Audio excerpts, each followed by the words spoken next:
โยต้าจับมือกับ NVIDIA พัฒนา AI ยกระดับรถยนต์อัจฉริยะสู่อนาคตการขับขี่อัตโนมัติโตโยต้าจับมือกับบริษัทเทคโนโลยียักษ์ใหญ่คือ NVIDIA เพื่อพัฒนา AI สำหรับรถยนต์ยุคใหม่รายละเอียดของความร่วมมือครั้งนี้จะเป็นแนวใดไปติดตามน้ำกันความร่วมมือครั้งนี้ได้เน้นไปที่การพัฒนาระบบขับเคลื่อนอัตโนมัติและเทคโนโลยี AI อัจฉริยะสำหรับยานพาหนะ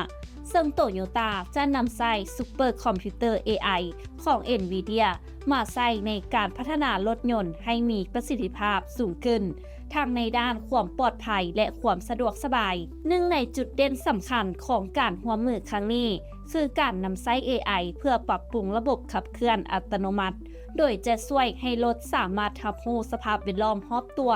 วิเคราะห์สถานการณ์ล่วงหน้าและปรับตัวได้แบบเรียลไทม์ซึ่งจะช่วยเพิ่มความปลอดภัยลดอุบัติเหตุเฮ็ดให้ระบบขับขี่อัจฉริยะเฮ็ดเวียกได้อย่างมีประสิทธิภาพนอกจากนี้โตโยต้ายังนำใช้ AI มาพัฒนาเทคโนโลยีภายในรถเช่นระบบ Infotainment ที่ตอบสนองได้ไวขึ้นสามารถตอบโต้กับผู้ขับขี่และระบบนำทางที่ขับเคลื่อนด้วย AIนอกจากนี้เทคโนโลยี AI จะช่วยเสริมมาตรฐานความปลอดภัยของรถยนต์โตโยต้า